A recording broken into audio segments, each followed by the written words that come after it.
Sekarang gini dok, Dok Gimin mau langsung aja ke pertanyaan kita akan bahas pada kesempatan kali ini ya dok ya. Ya, Tentang kesehatan silakan. gigi anak nih saat berpuasa. Judulnya aja udah menarik ya dok ya, bisa. Ternyata bisa loh anak-anak itu tetap berpuasa dan tetap menjaga kesehatan gigi dan mulutnya. Dok Gimin mau tanya nih dok, kondisi saat seseorang berpuasa seperti sekarang ini dok, bagaimanakah sih Ya, dok keadaan atau kondisinya di rongga mulut? Pada oke. orang yang sedang Ya, berpuasa, di orang dewasa ataupun di anak-anak, apakah ada perbedaannya atau sama aja dok kondisi rongga mulutnya saat ya, orang berpuasa? Boleh dokter, silakan dok. ya. Baik. Terima kasih, Dok Gini. Jadi begini, Sama-sama dok. sebetulnya secara umum kondisi rongga mulut pada anak dan dewasa itu sebetulnya tidak jauh berbeda, begitu ya. Jadi hampir sama sebetulnya. Dalam keadaan umum maksud saya. Jadi yang membedakannya cuma hanya salivanya, jadi air liur kalau istilah kita, begitu ya. Jadi kalau pada anak itu sebetulnya air liurnya lebih banyak dibandingkan dewasa.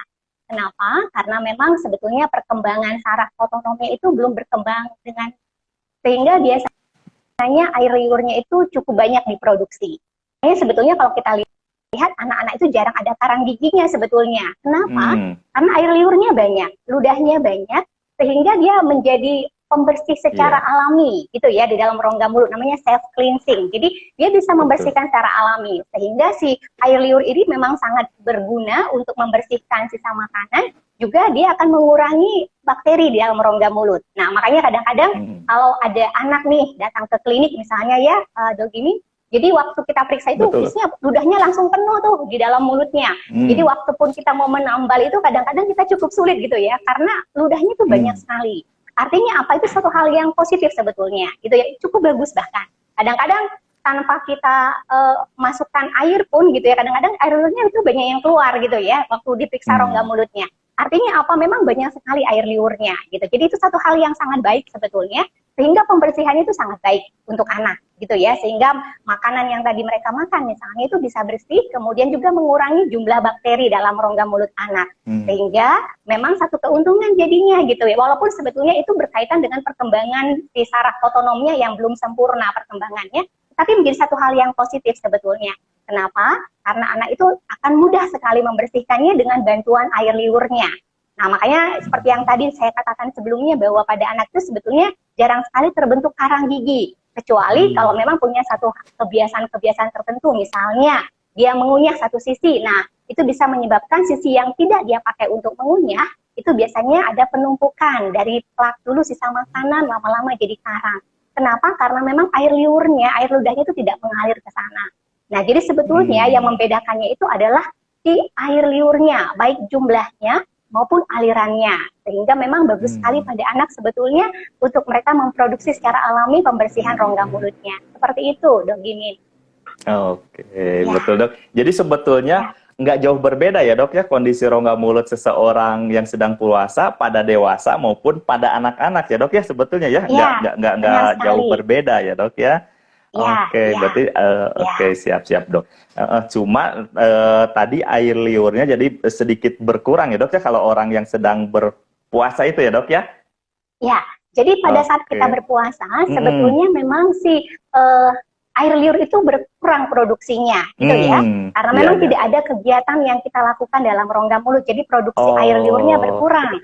Sehingga oke, memang iya. terasa lebih kering biasanya. Nah, kondisi Betul yang lebih betul. kering ini menyebabkan adanya pertumbuhan bakteri yang memang bisa dikatakan lebih banyak dibandingkan adanya Hmm. air liur tadi yang akan membersihkan Oh, produksi-produksi dari bakterinya. Seperti itu, betul, betul, begini. betul, betul, Ya, betul, gitu ya dok ya. ya, Tapi di ya. satu sisi positifnya pun kalau kita sedang merawat gigi itu jadi lebih ini ya dok ya untuk perawatan gigi itu karena si air liurnya itu berkurang. Jadi untuk kayak tadi dokter bilang kayak penambalan itu jadi lebih ini ya dok ya karena si air liur itu udah berkurang ya dok ya. Betul ya.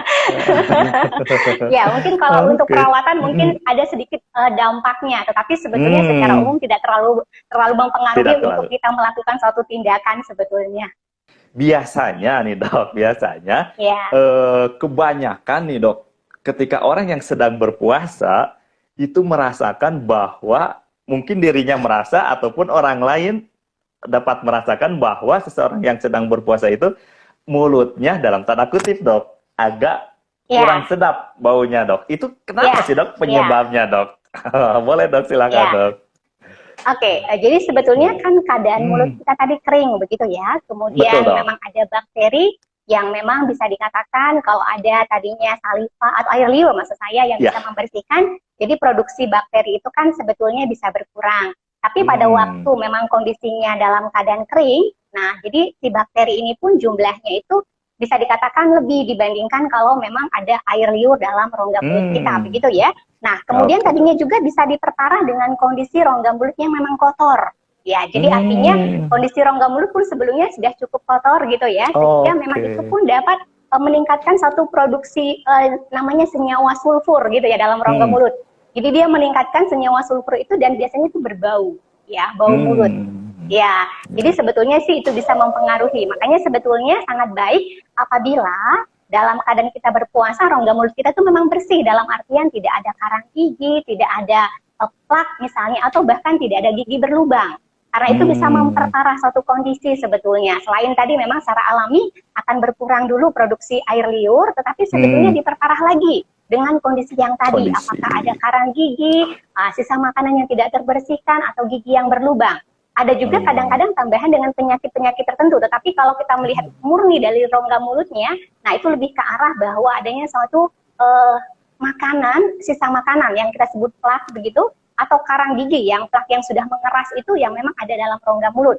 Sehingga tadi meningkatkan kandungan sulfur dan biasanya itu memang dia menimbulkan bau mulut yang memang khas biasanya. Begitu dok nih. Makanya nih dok Gimin bisa ambil dalam tanda kutip nih dok. Sebelum kita melakukan puasa, ada baiknya kondisi kesehatan gigi kita diperiksakan dulu ke dokter gigi. Itu ya dok ya sebetulnya dok ya. Ya, benar. Betul ya dok ya. Jadi biar puasa kita lancar, bau mulut kita mungkin karena penyakit-penyakit tertentu bisa terminimalisir ya dok ya. Jadi sebelum puasa itu mendingan kita coba periksakan dulu kondisi kesehatan gigi dan mulut kita ke dokter gigi. Kalau ada karang kan bisa langsung di scaling ya dok ya, bisa langsung dibersihkan. Kalau untuk anak-anak mungkin ada gigi berlubang kan bisa ditambal dulu ya dok ya, seperti itu ya dok ya. Oke siap. Dokter, ini dok, ada pertanyaan dari sahabat RSGM nih dok. Sebentar ya dok ya. Oke nih dok. Siang Mimin ganteng, waduh Mimin disebut ganteng nih dok, ada yang bertanya atas akunnya Eko Nugro. Oke, selamat siang Pak Eko. Siang Mimin ganteng, Dok Linda yang cantik nih dok. Izin bertanya. Terima kasih. Izin bertanya nih dok, keponakan saya rajin diajarkan flossing dan sikat gigi. Sebaiknya urutannya yang benar duluan yang mana dok? Nah, dan apakah flossing aman dok? Jadi sikat gigi dan flossing urutan yang benarnya sebetulnya yang mana dulu dok? Terus apakah flossing itu aman? Boleh, silakan dok. Terima kasih. Ya, terima kasih buat pertanyaannya, bagus sekali ya. Karena ini memang sebetulnya sesuatu yang memang perlu kita pahami begitu ya. Karena sikat gigi itu memang bisa dikatakan sebagai satu yang utama membersihkan gigi. Kalau flossing itu sebetulnya pendukung. Ya, memaksimalkan pembersihan. Sama dengan obat kumur, nanti mungkin kita bisa bahas juga dengan obat kumur. Tapi intinya bahwa flossing ini merupakan salah satu alat yang bisa kita gunakan sebagai alat bantu untuk memaksimalkan. Biasanya memang flossing ini kita membersihkan di sela-sela ya, di antara giginya. Dan anak-anak itu paling banyak itu lubang giginya di antara giginya gitu. Kenapa? Karena memang susah dibersihkan. Benar. Jadi kadang-kadang nih ada bagian depan gigi anak, misalnya seri 1, yang tengah, kena ke sebelahnya lagi, yang tengah lagi gitu ya. Karena memang dia berkontak. Nah, jadi biasanya pembersihannya cukup sulit memang di antara gigi, ya di sela-sela. Makanya sebetulnya perlu alat bantu yang namanya flossing. Nah, sebetulnya bisa dicari di pasaran ya, bisa dibeli namanya dental floss. Jadi sebetulnya itu sudah tersedia, bahkan dia punya gagang juga ada, jadi bisa dimasukkan. Jadi tidak usah harus meteran ya, kalau meteran mungkin agak susah kadang-kadang, tapi dia sudah punya pegangan, sehingga memudahkan kita untuk memasukkannya gitu ya. Jadi biasanya memang kita gunakan itu 1 kali dalam 1 hari secara umum. Intinya begini sebetulnya, anak, ini mungkin khusus buat anak ya, kalau dewasa mungkin berbeda nantinya ya. Jadi untuk anak, ini sebetulnya lebih ke arah perilaku. Kita memperkenalkan sesuatu yang sangat baik bagi anak sejak dini. Artinya bahwa flossing ini memang sebetulnya lebih ke arah perkenalan bahwa ada alat bantu yang bisa digunakan untuk membersihkan. Dan biasanya bukan anak yang melakukannya, tapi mohon bantuan mami, papi, begitu ya, ayah, bunda untuk melakukannya. Karena perlu bantuan anaknya, gitu ya. Jadi bisa diajarkan sebetulnya. Ya, sejak dini, artinya memang tidak ada masalah, tetapi 1 kali dalam 1 hari setelah penyikatan. Jadi setelah penyikatan boleh dibantu bagaimana cara untuk membersihkannya. Terus urutannya, nah ini menarik, urutannya depan dari belakang atau dari depan gitu ya. Sebetulnya secara umum tidak masalah apakah dari depan atau dari belakang. Kalau awal-awal sekali memang kita cukup kesulitan kalau langsung dari belakang. Jadi bisa bertahap. Kita mulai dari gigi depannya, dari atas misalnya, seperti kita menyikat gigi kan dari bagian pipi dulu semua, begitu ya. Kalau ini kita bisa mulai dari depan, dimasukkan di benang giginya tadi, dental floss. Kalau dia punya pegangan, tinggal dimasukkan saja. Begitu, pelan-pelan dimasukkan sampai ke belakang. Sama, urutannya juga ke bawah sama, semua dibersihkan gitu ya, satu persatu giginya, di sela-sela. Jadi pelan-pelan dibersihkan. Jadi intinya sebetulnya lebih ke arah tadi, bahwa ini satu alat bantu yang memang kadang-kadang dengan penyikatan saja tidak akan terbersihkan. Karena bisa dibayangkan bulu sikat yang soft, itu sekitar 0,2 mili diameternya, itu belum tentu bisa masuk di antara gigi. Jadi memang dental floss itu sudah didesain sedemikian rupa sehingga dia bisa plek masuk di antara gigi kemudian dibersihkan di sela-selanya. Nah, seperti itu. Jadi memang baik untuk diperkenalkan, aman. Tetapi itu tadi intinya memang orang tua dulu yang bantu. Karena anak punya keterbatasan motorik untuk mengerjakannya. Seperti yang tadi memang perkembangan dari saraf otonomnya belum sempurna sehingga perlu bantuan orang tua. Begitu. Dok Gimin. Siap itu ya, mantap sekali. Jadi seperti itu, Dok, aman ya Dok ya, flossing itu aman ya Dok ya, walaupun untuk anak-anak ya Dok ya. Iya, tapi saran saya jangan pakai benang yang di rumah ya. Kadang-kadang satu lagi benang nih. yang di rumah.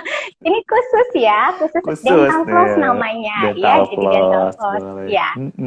Nah, satu lagi nih, jangan pakai benang mentang-mentang benang ya Dok ya, mungkin ada di rumah ada benang jahit, ya udah pakai ini aja, bukan ya Dok ya, bukan seperti itu ya Dok. Tapi ini ada benang khusus ya, itu bisa dijual di mana aja, ada ya Dok ya, di toko, di apotek ada, di alat-alat kesehatan juga ada, di RSGM juga ada ya Dok ya, dental floss ya. Dok, izin bertanya, untuk penggunaan produk Tutmos pada anak-anak boleh digunakan dari usia berapa ya Dok? Dari akun Karina. Nah, boleh silakan Dokter. Oke, terima kasih.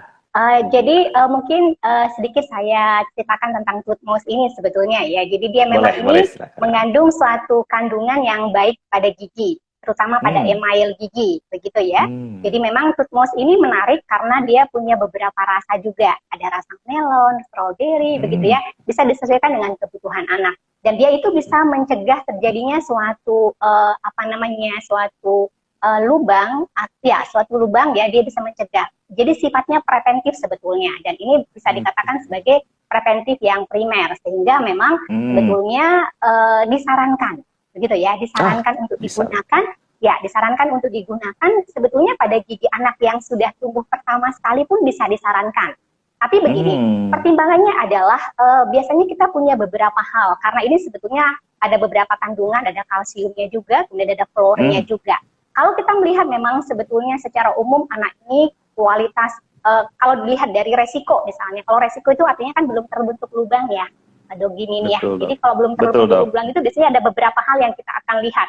Apakah misalnya kakak-kakaknya nih punya pola gigi berlubangnya, gigi yang lubangnya banyak misalnya, atau orang tua ya pola gigi berlubangnya juga banyak misalnya, atau bisa dikatakan bahwa waktu anak ini dalam kandungan ada kekurangan vitamin dan sebagainya, atau dia prematur waktu lahirnya misalnya. Jadi banyak sekali pertimbangan kita, sehingga sebetulnya ini sebetulnya ini sebagai bisa penambah kekuatan email secara lokal. Ya, secara lokal artinya dioleskan. Kalau Tutmos ini biasanya memang kita oleskan, Dok Gimin. Jadi pada giginya kita ulaskan begitu. Jadi artinya ini secara lokal, bukan secara tubuh ya, ke tubuh tidak, tetapi secara lokal. Artinya ini sebetulnya tidak ada masalah. Pada gigi pertama pun sudah tumbuh bisa saja, asal memang kita melihat bahwa ini punya resiko, begitu. Tetapi kalau tidak punya resiko untuk giginya berlubang dan kita mampu membersihkan secara umum, saya berpikir sebetulnya tidak wajib ya. Artinya tidak harus. Kenapa? Karena sebetulnya intinya gigi berlubang itu kan ada beberapa faktor, utamanya ada 4, ada makanan, ada waktu gitu ya, kemudian ada bakteri gitu ya. Terus artinya terus ada giginya yang kualitas tadi, kualitas giginya bagus sebenarnya tidak terlalu bermasalah. Jadi artinya kalau keempat faktor utama ini tidak ada, artinya tidak akan terbentuk lubang gitu. Ya, jadi sebetulnya untuk tooth mouse ini sebetulnya tadi, kalau untuk gigi pertama pun sudah tumbuh dan kita berpikir bahwa ini ada satu resiko nantinya, dalam artian seperti tadi dengan pola keluarga kah, waktu anaknya prematur kah lahirnya dan sebagainya, bisa disarankan. Tetapi kalau secara umum udah ada, enggak apa-apa. Karena intinya pembersihan yang tadi kita lakukan misalnya, nah secara lokal sudah bisa dilakukan untuk pencegahan giginya menjadi berlubang begitu. Jadi kalau misalnya digunakan, ya bisa saja sebetulnya. Cuman pertimbangannya ada beberapa. Karena begini, sebetulnya mungkin kekandungan fluor misalnya, kalau fluor ini berlebihan, justru dia membuat gigi ini bisa menjadi lebih rapuh gitu ya, bisa menjadi hipoplasia namanya. Jadi sebetulnya dia bisa menjadikan kualitasnya menjadi kurang bagus sebetulnya, kualitas dari email giginya seperti itu. Ya, seperti itu. Sebetulnya ya. Bagus sekali dokter. Jadi sebetulnya tidak wajib dan boleh tapi tidak wajib. Dan itu harus dilihat pertimbangannya ya dok ya. Jadi ada pertimbangannya. Kalau ada faktor resiko menuju ke arah lubang gigi, boleh untuk dioles si tooth mouse ini ya dok ya. Tapi kalau dilihat faktor resikonya minim atau bahkan enggak sama sekali, tidak pun nggak apa-apa ya dok ya. Karena dengan pembersihan sikat gigi pun sudah cukup sebetulnya seperti itu ya dok ya. Oke, nah ini untuk akunnya Karina mungkin sudah bisa jelas ya dari jawabannya dokter gigi Lindasari. Dok, kalau tooth mouse ini teh harus dilakukan di dokter gigi atau memang ada produknya tersendiri dan bisa dilakukan oleh orang tua kepada anaknya? Ya, ada produknya, bisa dilakukan oleh orang tua pada anaknya. Biasanya mereka memang bawa, bisa dibeli juga. Nanti mereka bisa gunakan di rumah dan biasanya digunakan pada waktu malam hari. Jadi setelah sikat gigi, makanya yang tadi sebetulnya intinya pembersihan dulu yang utama, kemudian ini juga bisa diaplikasikan pada waktu dia tidur. Jadi tidak ada masalah sebetulnya, tinggal dioleskan saja. Tinggal dioleskan. Terutama di bagian leher-leher giginya biasanya diutamakan di daerah sana. Dok, banyak sahabat RSG Marata semua bertanya nih kepada Dok Gimin. Kok live IG akhir-akhir ini seringnya tentang tema atau topiknya yang mengarah ke kesehatan anak. Kenapa Dok Gimin katanya? Nah, Dok Gimin sekarang kasih tahu bahwa sebetulnya di tahun 2021 ini kesehatan anak itu menjadi salah satu prioritas dari Rumah Sakit Gigi dan Mulut Maranatha. Layanan prioritas ya dok ya.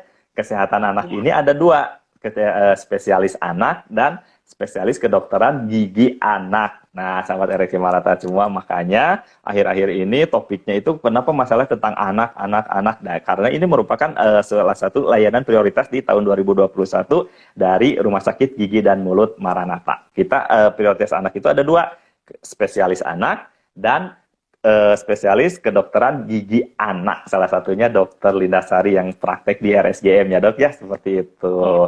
Dokter, mungkin boleh di-share nih dok, mungkin sahabat RSG Marata semua ada yang mungkin belum tahu atau untuk mengingatkan kembali bahwa sebetulnya di Rumah Sakit Gigi dan Mulut Maranatha ini sudah dalam tanda kutip sudah normal kembali ya dok ya untuk praktek giginya ya dok ya.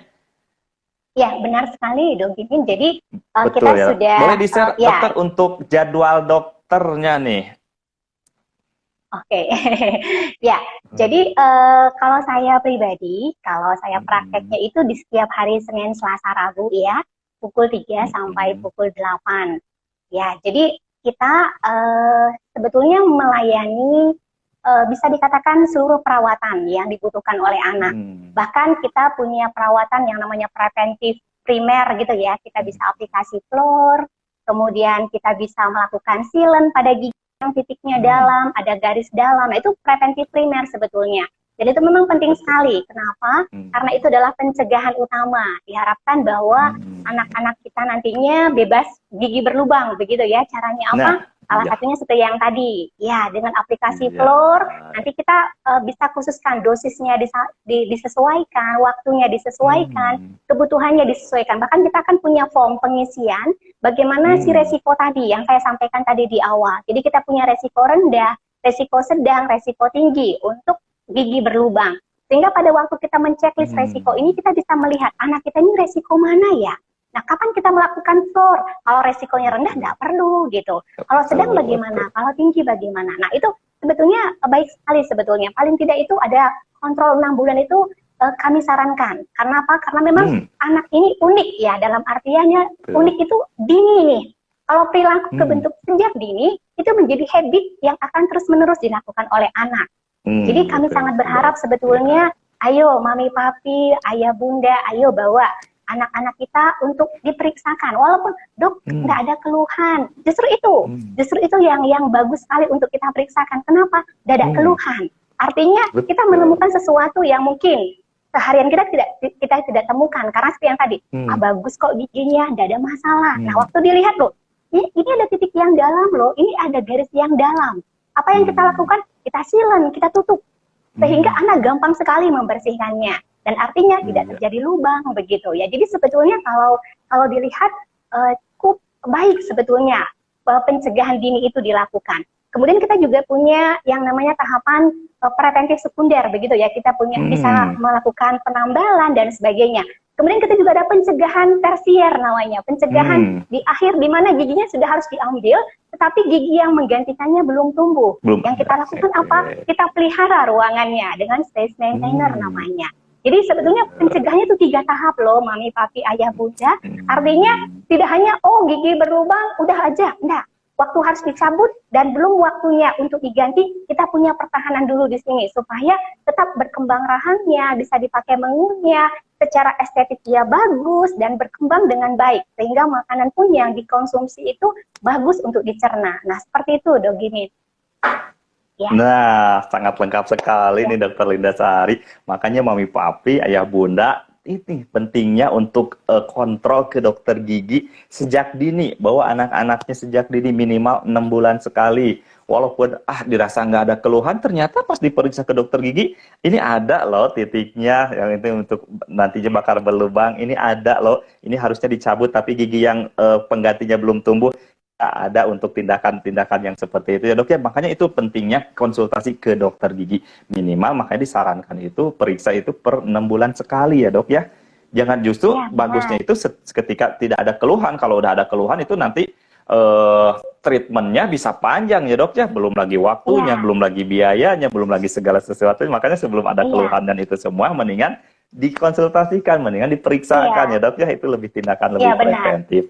Mungkin satu lagi boleh, dok gini, belum lagi trauma anak, karena biasanya begini, anak dalam keadaan sakit datang, kemudian kita lakukan pemeriksaan, terus kita harus membersihkan. Nah itu traumanya sebenarnya lebih besar dibandingkan anak datang, dia enjoy, dia masuk ruangan, dia nyaman, kemudian kita melihat giginya. Nah ini tindakan preventif apa yang bisa kita lakukan. Dan anak pun akan merasa bahwa ini sesuatu yang menarik sebetulnya gitu.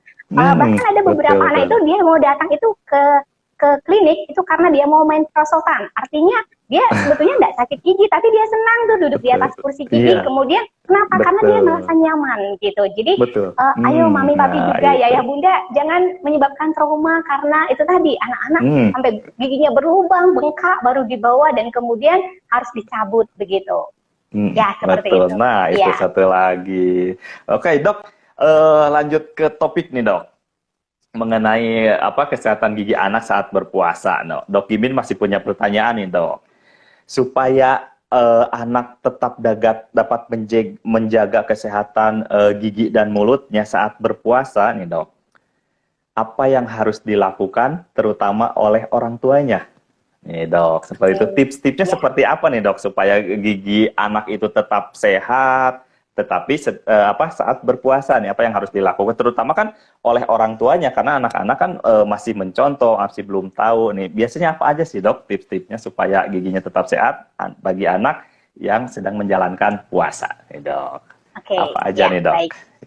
Ya, jadi sebetulnya tadi prinsipnya sama sebetulnya ya dalam artian bahwa kondisi kita puasa itu lebih ke arah bahwa memang hanya yang berpengaruhnya secara umumnya dengan air liur tadi atau salivanya anak. Tapi kemudian kalau dilihat dari si pembersihan sebetulnya sama saja. Kita menyikat gigi 2 kali sehari, begitu ya. Betul, Pagi dan betul, malam sebelum tidur. Artinya sama atau ya. Jadi kita puasa sama saja. Jadi pagi-pagi waktu kita sahur, nah kita sikat gigi setelah sahur. Terus malam sebelum tidur, ya berbuka puasa dulu, tapi sebelum tidur tetap kita akan menyikat gigi. Artinya 2 kali sehari. Nah, kemudian yang mungkin penting bagi kita orang tua yang perlu kita perhatikan mungkin dari jenis sikat gigi anak. Sesuaikan dengan usianya. Jadi ya jangan semuanya sama gitu ya. Anak usia 0 sampai mungkin 1 sampai 3 tahun, 4 sampai 6 tahun gitu. Usia sekolah itu berbeda. Jadi pilihlah sesuai dengan kategori usia. Kalau sekarang sudah cukup banyak sebetulnya dogimin. Jadi di pasaran itu mereka tuliskan kategori usia anak berapa. Jadi sebetulnya memudahkan orang tua untuk memilih. Kemudian itu tadi, intinya cari yang soft. Begitu ya. Walaupun sebenarnya pembersihannya tidak sebagus yang medium, tetapi paling tidak itu tidak akan menyebabkan gusinya menjadi trauma. Ya kadang-kadang bisa menyebabkan trauma pada gusi kalau anak terlalu menekan begitu ya untuk penyikanan karena bulu sikatnya tadi yang mungkin keras begitu. Kemudian selain itu gagangnya, kalau bisa anak yang kecil gagangnya dibuat yang agak besar saja. Jangan sama dengan gagang anak yang sudah sekolah gitu ya. Jadilah gagangnya agak lebih besar sehingga mereka bisa memegangnya lebih nyaman. Sehingga gerakannya pun lebih bagus seperti itu. Ya, jadi tetap dibantu, didampingi oleh orang tua. Nah, jadi sama juga dengan kandungan klor di pasta giginya. Sesuaikan dengan usia anak. Intinya sebetulnya dia menyikat itu membersihkan giginya sebetulnya. Jadi kalau odol ini lebih ke arah pertama kita mengenalkan sesuatu yang memang ada kandungan klor yang bisa menguatkan secara lokal giginya gitu. Betul. Jadi jangan ditelan gitu ya, karena kadang-kadang anak kan belum bisa, kadang-kadang langsung ketelan gitu. Jadi usahakan itu supaya sesuaikan saja. Apakah nanti kategori usianya sebiji biji kacang misalnya gitu ya. Kemudian ditambah dengan sekian mili dan sebagainya, tapi sesuaikan saja dengan kebutuhan anak, seperti itu. Jadi biasanya pemilihan ini pun dari awal itu perlu sekali, dan kemudian bisa dilibatkan anak kita. Ayo kalian suka warna yang seperti apa, bentuk apa, karakternya apa, silahkan. Karena itu akan mempengaruhi, ya. Karena bagi anak itu tidak semua senang untuk menyikat gigi gitu ya. Jadi sebetulnya silahkan boleh libatkan mereka untuk memilih yang mana mereka senangi sikat giginya. Nah itu sikat gigi dulu, baru masuk ke odol. Odol juga sama. Jangan sampai, wah saya harus pakai merek ini, tidak begitu. Yang penting baca komposisinya, ada kandungan klornya di sana, silahkan. Boleh digunakan apa saja mereknya, tidak ada masalah. Ya, jadi seperti itu. Kemudian mungkin ke arah tadi waktunya sudah sesuaikan saja dengan memang yang seharusnya seperti itu dan tidak akan menghalangi sebetulnya. Kemudian bisa juga dengan menambahkan pembersihan dari lidahnya. Karena biasanya itu pembersihan dari bakteri. Jadi boleh 1 kali saja disikat pelan-pelan aja. Jadi bagian lidahnya sekali saja. Gitu. Setelah dilakukan penyikatan, dibersihkan lidahnya. Dengan sikat tadi juga bisa. Tapi sekarang juga sebetulnya ada khusus untuk lidah. Ya, jadi bisa dibersihkan untuk lidahnya kali saja pada waktu dia sebelum tidur boleh dibersihkan. Seperti itu. Nah, itu yang sering terkadang terlewatkan nih dok untuk pembersihan lidah ya dok ya.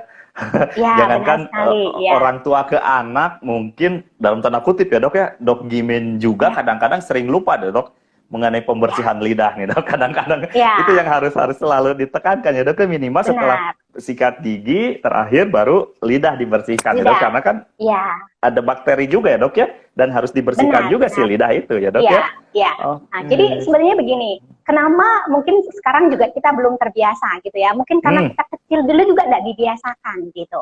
Jadi dulu juga mungkin tidak diajarkan untuk seperti itu. Jadi makanya sebetulnya pendidikan dini itu penting sekali. Perkenalkanlah sesuatu yang tidak masalah.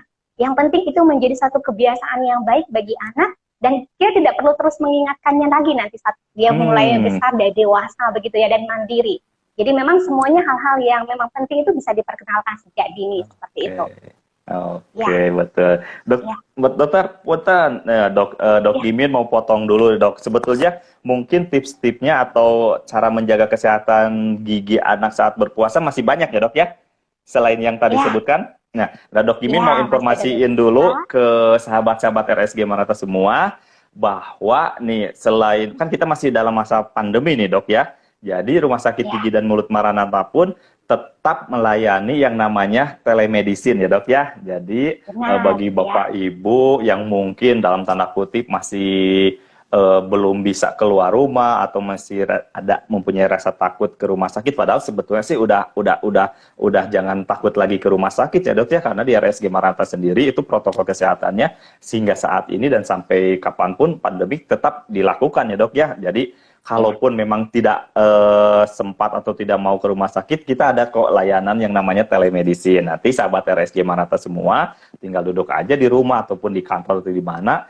dan tata caranya atau gimana prosedurnya tinggal telepon aja ke customer care kita di 022 200 5934 atau 35. Nanti customer care kita yang akan memandu teknisnya seperti apa, prosedurnya seperti apa untuk telemedicine seperti ini. Dan satu informasi juga bahwa Rumah Sakit Gigi dan Mulut Maranatha menyelenggarakan pelayanan spesialis anak. Nih, yang tadi Dok Gimin sempat sebutkan bahwa menjadi salah satu layanan prioritas. Nah, untuk pelayanan kesehatan anak ini jadwalnya yaitu di hari Kamis, Jumat, dan Sabtu jam 17 sampai jam 19.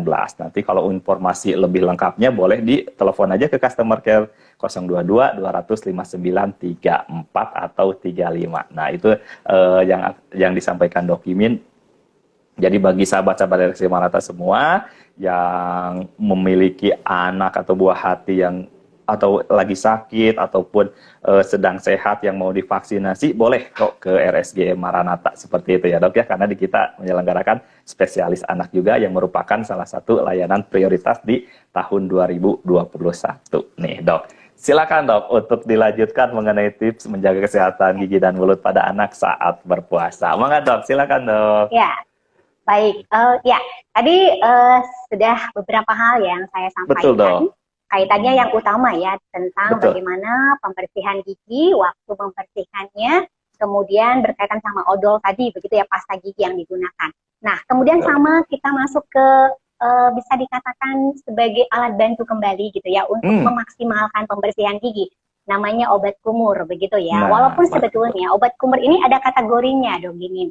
Jadi tidak bisa digunakan di bawah 6 tahun. Ya, kalau Nah, digunakan 6 tahun takutnya ketertelan gitu ya, pas berkumur-kumur tertelan. Jadi itu tidak digunakan pada anak usia di bawah 6 tahun. Jadi kita sarankan digunakan di atas 6 tahun. Di Ya. atas Jadi nanti bisa digunakan setelah penyikatan gigi. Jadi artinya tetap memaksimalkan. Jadi kadang-kadang memang ada beberapa tempat mungkin yang tidak bisa terjangkau oleh sikat gigi atau bahkan untuk gusi. Biasanya memang jaringan lunak namanya, jadi ke gusinya dia cukup bagus juga obat kumur ini. Sehingga kita perkenalkan juga buat anak, ya. Tapi itu tadi tetap kita gunakan biasanya 1 kali dalam 1 hari. Kemudian tolong nanti mami, papi, ayah, bunda perhatikan. Jadi dari si komposisi dari si obat kumurnya, jangan mengandung alkohol, begitu ya. Karena kalau alkohol membuat mulut menjadi lebih kering biasanya. Takutnya justru menjadi tidak nyaman bagi anak. Jadi boleh dicari yang tidak mengandung alkohol. Ya sebenarnya banyak ya yang cukup bagus. Bahkan ada juga sekarang yang saya lihat itu ada obat kumur siwak namanya. Itu juga cukup bagus. Silahkan. Kalau untuk artinya semua hal yang digunakan ini bisa ditoleransi gitu ya oleh mulut kita, terutama untuk yang jaringan lunak kita, misalnya oleh gusi. Jadi bagusnya tetap dibaca dari komposisinya, tetapi itu bisa diperkenalkan kepada anak, tetapi di usia di atas 6 tahun. 6 tahun. Ya bahkan sekarang ada beberapa yang memang dibuat kemasannya tidak hanya kumur tapi spray.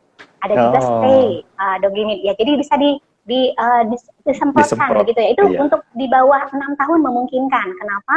Karena biasanya kan tidak ada refleks untuk menelan. Ya, jadi digunakan juga sama ya pas waktu menyikat gigi selesai. Jadi artinya tidak akan menghalangi kita untuk berpuasa sebetulnya. Karena digunakan ini semuanya kita lakukan itu sesudah ya. Pas waktu sahur dan sesudah kita berbuka puasa. Jadi tidak ada masalah sebetulnya penggunaannya. Itu bisa digunakan ya. Nah, terus begini, anak mungkin sangat berkaitan dengan namanya permen begitu ya. Sebetulnya ada permen yang rendah gula, namanya xilitol. Mungkin sudah banyak juga di pasaran ya dijual seperti itu. Boleh silakan, itu juga bisa merangsang ludah gitu ya. Kemudian dia bisa membuat satu aktivitas dari mulut kita yang cukup baik, sehingga itu bisa membantu membersihkan kebersihan rongga mulut kita, dan dia memang rendah gula, sehingga tidak masalah, Rendah tidak akan gula. menyebabkan gigi menjadi berlubang. Jadi itu juga bisa. Jadi Oke. dikunyah Iya. setelah misalnya kita berbuka puasa, kemudian dikunyah oleh Iya, anak-anak kita, boleh, silahkan, tidak ada masalah. betul. Nah, Asal seperti dikunyahnya itu. jangan pas waktu berpuasa ya, Dok. Nanti batal, Dok. Iya, tidak boleh ya. Nggak boleh. Karena nanti pada Siap, prinsipnya Dok. sebetulnya waktu berbuka puasa yang tadi produksi air liur kita akan semakin baik Normal. dan menjadi normal kembali. Kemudian Iya, tadi kita betul. bisa rangsang juga dengan menggunakan xylitol tadi, begitu. Ah, Ya, betul, betul, produksi betul, air Dok. liurnya, ya seperti itu. Hmm, Ya. ya enggak. Terus apa lagi nih, Dok, tipsnya? Mungkin masih ada tips Ya, menjaga kesehatannya? berkaitan mungkin dengan nutrisi. Ya, nutrisi. Nah, itu nih, itu penting Ya. juga nih. Jadi, Iya, iya, Dok. memang sebetulnya kalau anak dilarang makan permen, mungkin mereka bilang, oh mama jahat ya, umi jahat ya, ayah jahat ya, begitu ya. Jadi sebetulnya silakan saja untuk permen, tetapi jangan terlalu sering. Mungkin ada pembatasannya, gitu. Ada waktu kapan Betul. dia makan permen, makan es krim, dan sesuatu yang mungkin memang sifatnya itu bisa menyebabkan gigi berlubang. Tetapi bisa disarankan kepada anak untuk banyak makan makanan yang mengandung vitamin C, begitu ya, buah-buahan gitu. Bisa pir, apel, timun, begitu ya. Silahkan. Itu bisa diberikan kepada anak sesering mungkin dalam kesehariannya, begitu ya. Maksudnya pagi-pagi tadi, kemudian nanti pas waktu malam boleh, misalnya pas berbuka diberikan dulu timun misalnya, silahkan. Nanti kemudian jam berapa sebelum tidur dikasih lagi buah, silahkan. Karena itu akan sangat bagus sebetulnya. Tidak hanya dalam rongga mulut, tubuh pun bagus. Kemudian minum air putih yang banyak. Minum air putih yang banyak. Ya, jadi sama seperti kalau kita misalnya dalam satu hari, misalnya kita minum sekian liter misalnya, kan bisa di pagi hari kita minumnya sekian liter, dibagi aja. Nanti pas waktu berbuka puasa kita minumnya juga sekian liter. Sebenarnya tidak ada masalah begitu. Ya, jadi minum air putih yang banyak juga disarankan untuk menjaga kondisi kelembaban rongga mulut kita, begitu. Ya, ya begitu. Itu nutrisi juga nggak kalah pentingnya ya, Dok, ya, untuk menjaga kesehatan rongga mulut, gigi dan mulut anak pada saat berpuasa. Artinya untuk banyak makan buah-buahan yang mengandung vitamin C ya, Dok, ya. Ya, vitamin C seperti itu, vitamin C, terus bisa apel, ya, pir, yang kayak gitu ya, Dok, ya. timun, ya. Timun juga bagus ya, Dok, ternyata ya, Dok, ya. Bagus. Oh, Dok, Dan anak-anak suka biasanya. Anak saya juga suka timun soalnya. Iya, jadi biasanya saya memang lebih sering memberikan timun karena itu bagus sebetulnya. Ya, dan memang mungkin dan itu memang disenangi oleh anak. Nah, untuk ayah bunda nih ada tips lagi, sebetulnya timun itu sangat baik nih bagi kesehatan gigi dan mulut dan tubuh juga ya, Dok, ya. Dan anak-anak, tadi Dokter Linda katakan bahwa sangat menyukai atau menyenangi yang namanya timun ini. Dan satu juga, jangan lupa tetap minum air putih ya, Dok, ya. Air putih pada saat sahur, terus berbuka dan sebelum tidur itu tetap minum air putih tetap ya, Dok, ya. Harus banyak juga untuk biar menjaga kelembaban rongga mulut kita, terus kita nggak dehidrasi juga ya, Dok, ya. Jadi tetap bugar, tetap sehat. Selain gigi dan mulut, tubuh pun tetap sehat dan bugar ya, Dok, ya, meskipun sedang berpuasa seperti itu. Oke. Mungkin satu lagi, Pak. Boleh, Dok. Mungkin satu lagi ya. Boleh, Jadi Dok, begini, silakan. ada satu hal lagi yang mungkin ini fenomena di masyarakat begitu ya. Namanya minuman berkarbonasi. Jadi minuman kaleng. Nah, sebetulnya itu kurang baik juga ya. Jadi kalau bisa itu dikurangi begitu. Kenapa? Karena biasanya beberapa penelitian ini bahkan diteliti oleh anak-anak kita di sini, mahasiswa di Maranatha. Jadi mereka melihat bahwa waktu anak mengonsumsi minuman berkarbonasi itu sifatnya asam, menyebabkan gigi itu erosi. Nah, erosi itu biasanya seluruh permukaan giginya loh terkena. Kalau kita misalnya tadi ada makanan gigi lubang, lengket di bagian kunyahnya, lubangnya di bagian kunyah, begitu ya. Tapi kalau minuman berkarbonasi yang berlebihan, itu bisa seluruh giginya itu akan menjadi erosi karena asam. Jadi kalau bisa, ya itu tadi dibatasi saja, ya. Jadi jangan terlalu sering minum minuman berkarbonasi karena mungkin iklan, rasanya enak dan sebagainya. Tapi intinya itu tadi, dia sifatnya lebih ada sedikit rasa keasamnya sehingga bisa menyebabkan erosi pada seluruh permukaan loh, seluruh permukaan giginya. Jadi diharapkan sekali itu tadi dipilah yang mana ini memang baik sekali untuk kesehatannya, mana ini dibatasi untuk dikonsumsi begitu. Oke, nah itu dari segi Ya. nutrisi. Karbonasi Ya. batasi, kalau bisa mah janganlah ya dok ya gitu kan. Terus apa lagi nih dok? Ada lagi nggak tipsnya?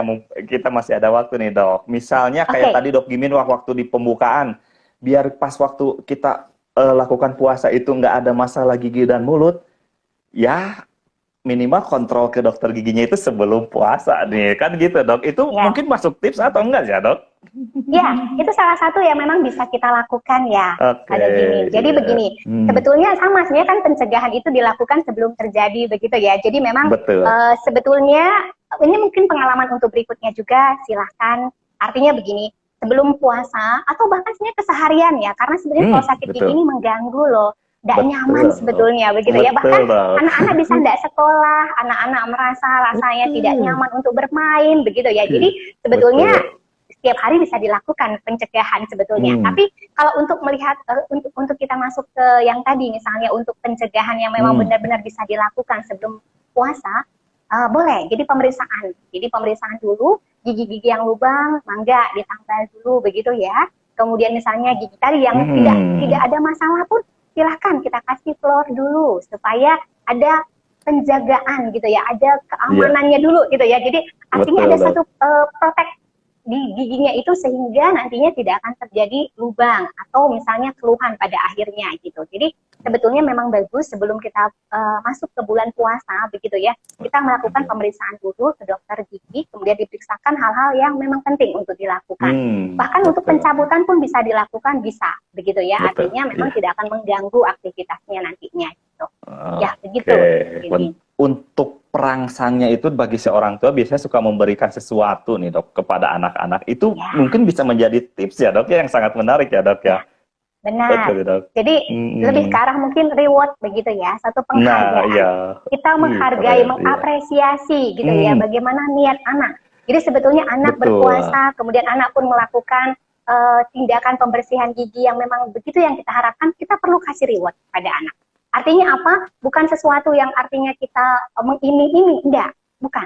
Tetapi itu adalah satu hal yang memang kita berpikir anak sudah berusaha, karena enggak gampang sebetulnya bagi mereka untuk puasa.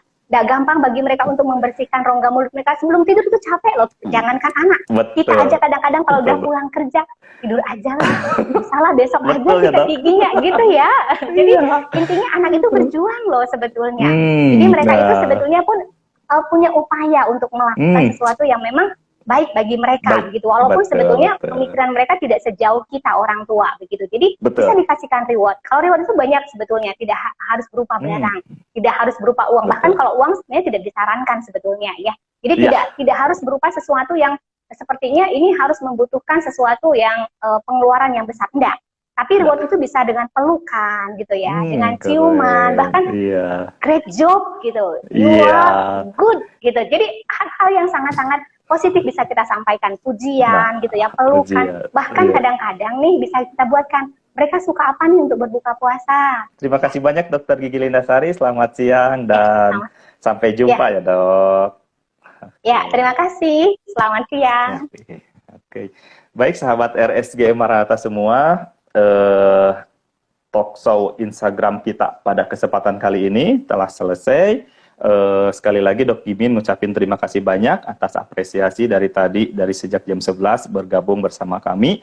Sekali lagi tetap pantengin terus Instagramnya Rumah Sakit Gigi dan Mulut Maranatha, karena 2 minggu ke depan kita tetap akan live Instagram dengan topik dan tema yang sangat menarik. Sekali lagi terima kasih banyak, sampai jumpa dan sampurasun. Terima kasih dok. Terima kasih sahabat RSG Maranatha semua.